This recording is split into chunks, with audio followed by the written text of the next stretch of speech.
What's up? June 24th, special day. Been married 20 years today, so pretty big day. Shout out to my wife. Congratulations, honey. And check out the Corona hair, still going strong. Big thing today, the noose. I gotta get air quotes in here, that they found in the NASCAR garage at Bubba Wallace. Actually wasn't. It was somebody had tied just a loop so they could pull down the garage door. It wasn't some grand display hanging over the hood of the car or laying on the steering wheel or something like that, where this noose had been strategically planted. It was a loop and a rope attached to the garage door that's attached to every garage door down there. And a couple of things. One, I would say NASCAR was in a tough spot. They were in a lose-lose situation, right? Because if they don't come out and try to get in front of this, then it looks like they tried to cover it up. It's like, oh, see, there is racism going on. You guys you won't even, say if there was something that happened in one of your garages. So they get out in front of it, and it's like, look, we don't condone this. We don't support any of this. And we're having a full investigation. We'll get to the bottom of it. And then they get to the investigation. It's like, oh, no, this other team did this last year. They tied the rope like that last year. So now they look bad because they jumped the gun thinking that there was somebody racist in NASCAR, which is unfortunate. Not that I watch NASCAR anymore.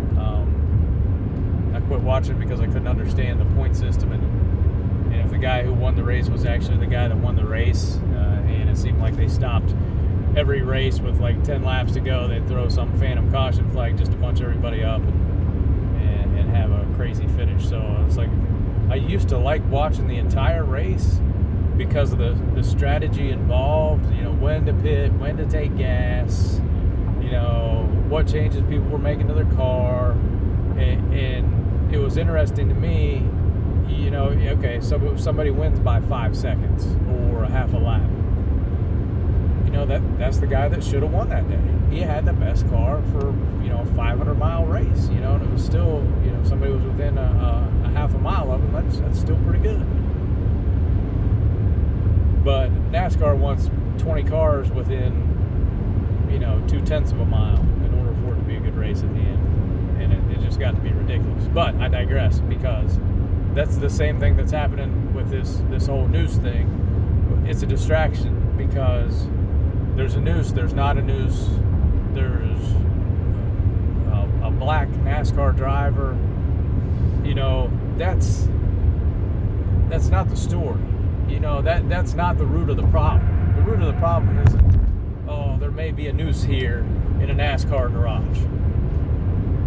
And even if there was somebody that did that they had cameras on, and it's like, oh, we found the guy that did it. It's like, no, that had been there for 6 months.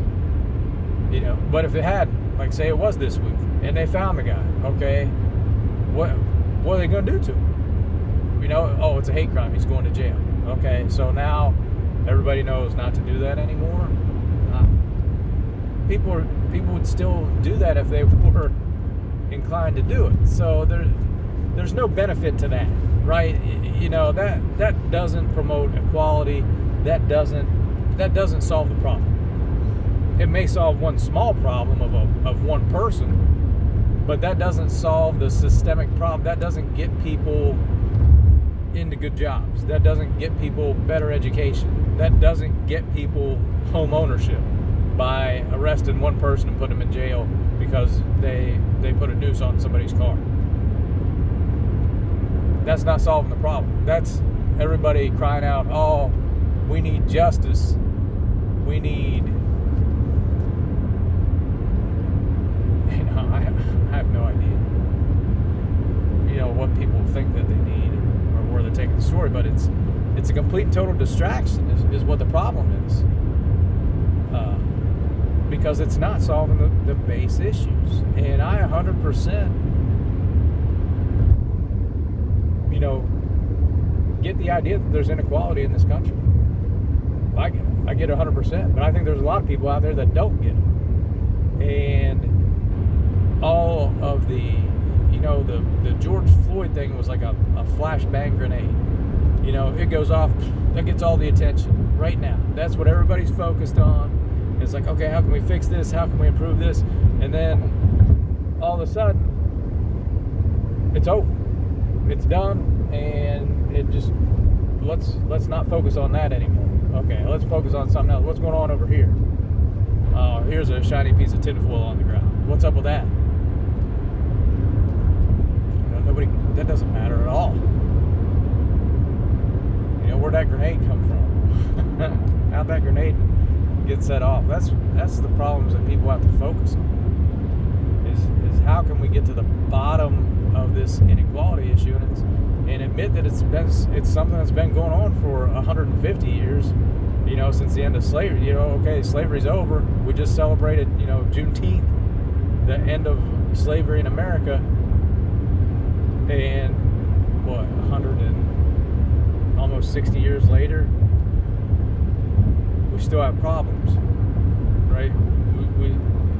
The people who were slaves haven't fully assimilated into the society.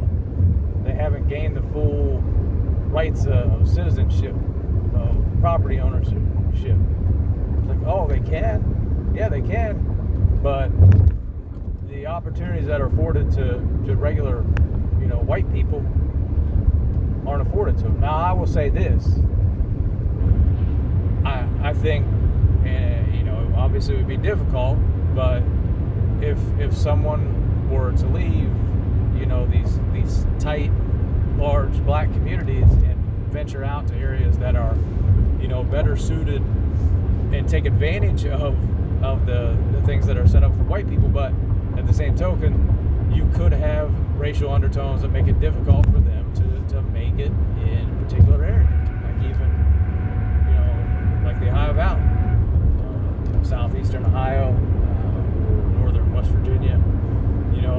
I'm sure if somebody's in the heart of Chicago, Illinois, is going, yeah, you know what, I think I should move to northern West Virginia.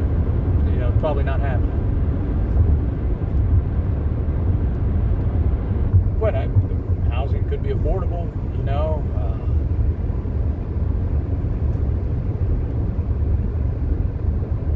obviously they would be, there's not a huge population, but I think people for the most part would be welcoming. They honestly wouldn't care that much. This isn't the deep South. I think you'd have problems down there, but here not so much. And I think most people look at people like people. They're not trying to hold somebody down. They're not trying to make things harder for somebody because of the way that they look. I don't think that. I think there are some, and I think people that are holding the strings are maybe manipulated to a certain point, but that's the beauty of that system that they've put in, is that somehow it's able to exist, it serves its purpose, and they don't take any responsibility for it. There was a post yesterday I saw from Rex Chapman. I posted a video of a black family that wanted to eat at a restaurant in Maryland, and because the son had on, they were calling it athletic shorts and maybe sandals or something, that they weren't allowed to eat there. They didn't meet the dress code. And in the same video, they look over and there's a white family that just finished eating, and the boy for their family has got shorts on, sandals.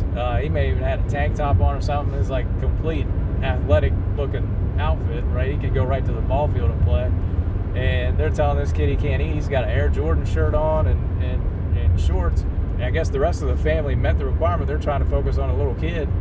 And, the videos of the manager telling them, hey, you can't, sorry, we can't seat you. We can't, let you eat here because you haven't meet the dress code. And then, that video gets posted, the manager gets fired. But you don't know that the manager wasn't doing what he was told to do, right? And now the management group looks like they're the good guys, because, the manager shouldn't have done that. He shouldn't have been such a strict enforcer of the dress code, and we're going to change the dress code so that children under 12 are exempt, so they, we don't have to worry about those, and everybody can come eat, because they still have a business, right? They don't want people to boycott their business because they're underlying racist, but at the same time, they may have sent out another memo to the manager saying, look, if somebody's got a video on you, okay, let them eat. But if somebody's not recording something, you hold up to the dress code and you don't let them eat. I mean, it could be that simple. And people wouldn't even think of that, right? Because, we fired the manager. We fired the one bad actor. But he's not the bad actor. He was doing what he was told. And it's actually the ownership that's the bad actors, right? They're the ones with the bad intentions to hold people down. I don't know if that's true or not. I'm just saying that's a possible scenario. But we would never see that because, they fired the manager. That's the guy who's bad is the guy who's on the front line. And that's not the guy that's bad. That's the same thing with the police. The police aren't the bad guys. It's the people that have created this system. It's insane. And I think there are very, very few people that realize it, which is the beauty of it, because we're worried about a noose in a garage. That's not the problem. That's not the problem. It's so deep. It's so much deeper than that. And people just want to focus on the stuff on the surface. We want to look at the big floating duck on the pond. We don't want to look underneath and see how the water works, right? See where the water's coming from. Just get that duck off there. That'll fix everything. I'm not sure if that analogy works or not. All right, I'm going to go. Happy anniversary to my wife, and be safe and stay COVID free. Later.